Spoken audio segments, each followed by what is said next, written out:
Hi friends, அனைவருக்கும் வணக்கம். இன்றைய தேர்வுக்குள்ளே போகலாங்களா? இன்றைக்கி எங்கிருந்து தேர்வு அப்படின்னு பார்த்தீங்கன்னா, 11ஆம் வகுப்பில் பொலிட்டிக்கல் சயின்ஸ்னு ஒரு புத்தகம் இருக்குது. அந்த புத்தகத்தில் தேர்தல் மற்றும் பிரதிநிதித்துவம் அப்படிங்கிற ஒரு பாடம் இருக்குது. இந்த பாடத்திலேருந்து 3 பக்கம் மட்டும்தான் இன்றைக்கி தேர்வு. நான் தேர்வுன்னு கொடுக்கும்போது அந்த 3 பக்கத்தில் நிறைய கண்டென்ட் இருக்கும் அப்படின்னு நினச்சி கொடுத்துட்டேன். கடைசியாக பார்த்தீங்கன்னா அந்த 3 பக்கத்தில் வெறும் 6 கேள்வி மட்டும்தாங்க கிடச்சிது. அதனால் நான் என்ன பண்ணியிருக்கேன்னா, நம்ம ஆல்ரெடி 9ஆம் வகுப்பையும் பார்த்துருக்கோம், 7ஆம் வகுப்பையும் பார்த்துருக்கோம். அதுலேயும் தேர்தலை பற்றி கொடுத்துருப்பாங்க. நம்ம அதையும் சேர்த்து தான் இந்த வீடியோவில் பார்க்க போகிறோம். நீங்களும் ரிவிஷன் பண்ணுற மாதிரி இருக்கும். 20 கேள்வி தான் இருக்குது, சரிங்களா? ரொம்ப அதிகமாகலாம் கிடையாது. இந்த 20 கேள்வியையும் அட்டன் பண்ணுங்கள். சரி, ஓகே, இன்றைய டெஸ்ட்டுக்குள்ளே போகலாம். ஃபஸ்ட்டு கேள்வியை பாருங்கள். வாக்குரிமை என்னும் சொல் டேஸ் என்று பொருள் தரக்கூடிய பிராங்க் என்ற ஆங்கிலோ பிரெஞ்சு சொல் கலவையிலிருந்து பெறப்பட்டது.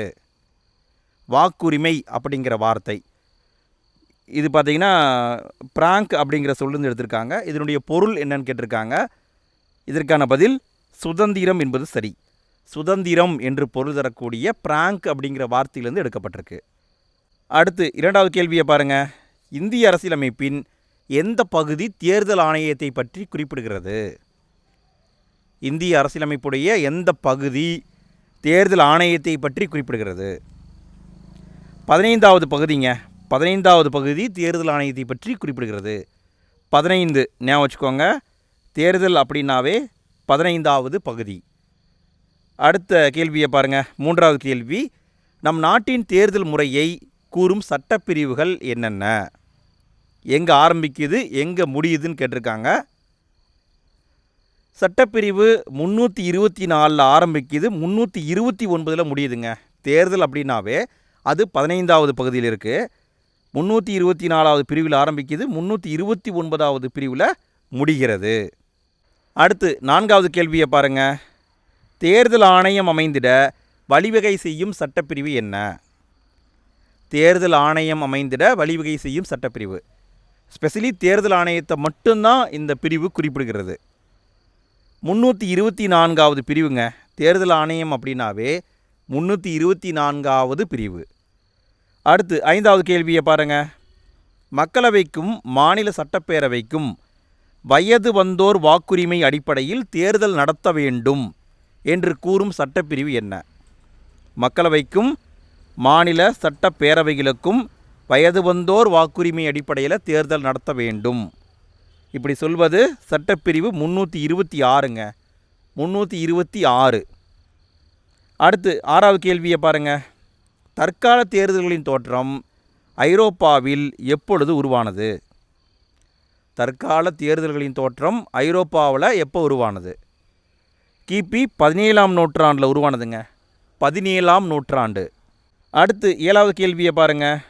இந்திய தேர்தல் முறை எந்த நாட்டில் பின்பற்றப்படும் தேர்தல் முறையை பின்பற்றி ஏற்றுக்கொள்ளப்பட்டது?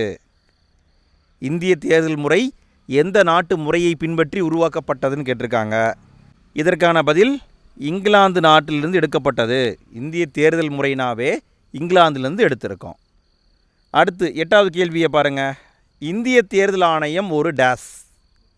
இந்திய தேர்தல் ஆணையம் ஒரு டேஸ்.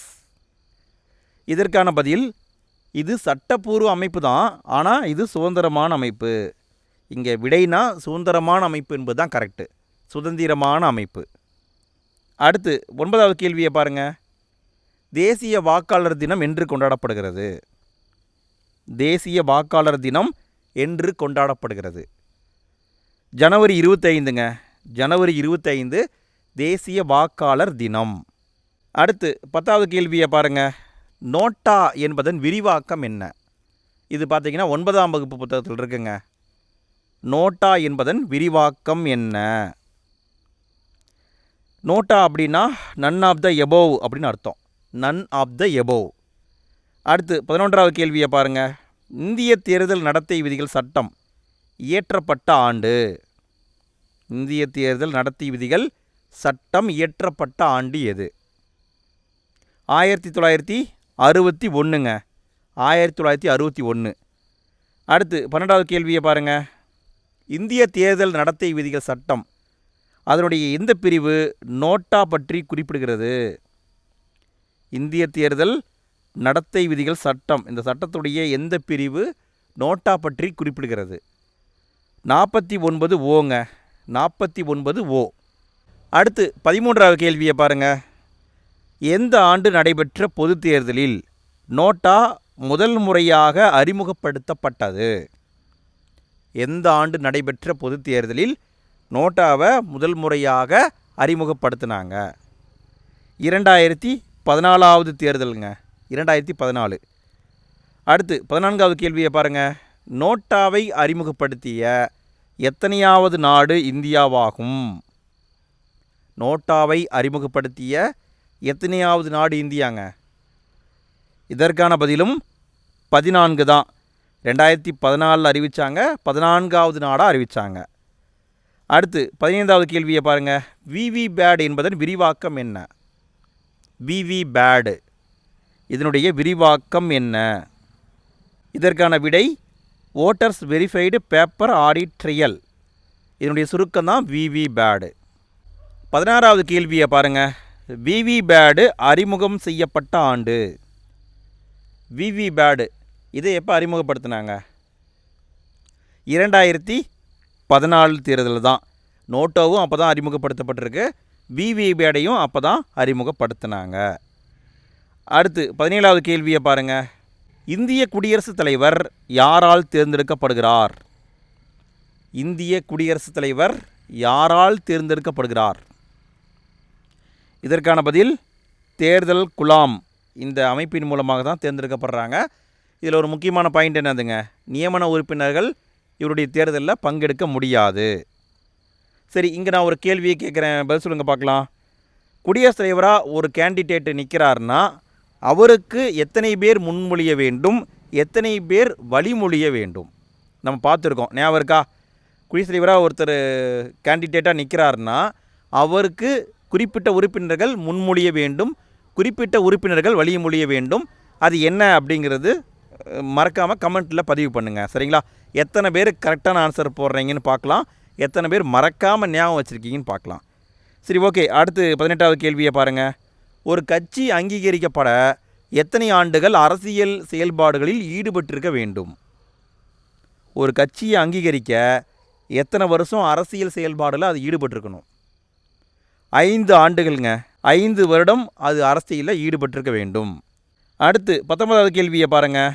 ஒரு கட்சி அங்கீகரிக்கப்பட அதன் வேட்பாளர்கள் இறுதியாக நடைபெற்ற பொது தேர்தலில் எத்தனை சதவீதம் வாக்குகளை பெற்றிருக்க வேண்டும்? ஒரு கட்சியை அங்கீகரிக்க அதனுடைய வேட்பாளர்கள் இறுதியாக நடைபெற்ற பொது தேர்தலில் குறிப்பிட்ட பங்கு வாக்கு வாங்கியிருக்கணும். 6% வாக்கு வாங்கியிருக்கணுங்க, 6% வாக்கு. அடுத்து 20வது கேள்வியை பாருங்கள். ஒரு அரசியல் கட்சியை தோற்றுவிக்க குறைந்தபட்சம் எத்தனை உறுப்பினர்கள் இருக்க வேண்டும்? ஒரு அரசியல் கட்சியை தோற்றுவிக்க குறைந்தபட்சம் எத்தனை உறுப்பினர்கள் இருக்க வேண்டும்? 100 பேர் இருக்கணுங்க. 100 பேர்னா வெறும் 100 பேர் இருந்தால் போதுமான்னு கேட்டால் கிடையாது. 100 பேர்ட்டையும் வாக்காளர் அடையாள அட்டை இருக்கணும். வாக்காளர் அடையாள அட்டை இல்லைன்னா அது செல்லாது. அடுத்து 21வது கேள்வியை பாருங்கள். கடைசி வினாங்க, இதோட டெஸ்ட் முடியுது. ஃப்ரெண்ட்ஸ், வீடியோவுக்கு லைக் போட்டிங்களா? லைக் போடாத நண்பர்கள் லைக் போடுங்க ஃப்ரெண்ட்ஸ், லைக் பண்ணுங்கள். வீடியோ பற்றிய ஃபீட்பேக்கை மறக்காமல் கமெண்ட்டில் போட்டு விடுங்க. உங்கள் ஃப்ரெண்ட்ஸ்க்கு ஷேர் பண்ணுங்கள். டெய்லியுமே நம்ம டெஸ்ட்டு கொடுத்துட்ருக்கோம், படிச்சுட்டு வாங்க, ஜாலியாக அட்டன் பண்ணுங்கள், சந்தோஷமாக இருங்க, நல்லா படிங்க. சரி, ஓகே. கடைசி கேள்வியை பாருங்கள். தேர்தல் சின்னங்கள் ஆணை கொண்டு வரப்பட்ட ஆண்டு எது? தேர்தல் சின்னங்கள் ஆணை கொண்டு வரப்பட்ட ஆண்டு எது? இதற்கான விடை 1968 கொண்டு வந்தாங்க. தேர்தல் சின்னங்கள் ஆணை 1968 கொண்டு வரப்பட்டது. அவ்வளோதான் நண்பர்களே, இன்றைக்கி டெஸ்ட்டு சிறப்பாக முடிந்தது. 21 கேள்வியை பார்த்துருக்கோம். எத்தனை கேள்விக்கு உங்களுக்கு ஆன்சர் தெரிஞ்சது அப்படிங்கிறத விருப்பப்பட்டால் கமெண்ட்டில் போட்டு விடுங்க. நாளைக்கு தேர்வுக்கான பகுதியை நான் டெலகிராம் குரூப்பில் ஷேர் பண்ணுறேன், கம்யூனிட்டி போஸ்ட்லேயும் போட்டு விட்றேன். நீங்கள் படிச்சுட்டு வந்துடுங்க. நாளைக்கு இரவு 9:30 மணிக்கு யூடியூப்பில் சந்திக்கலாம்.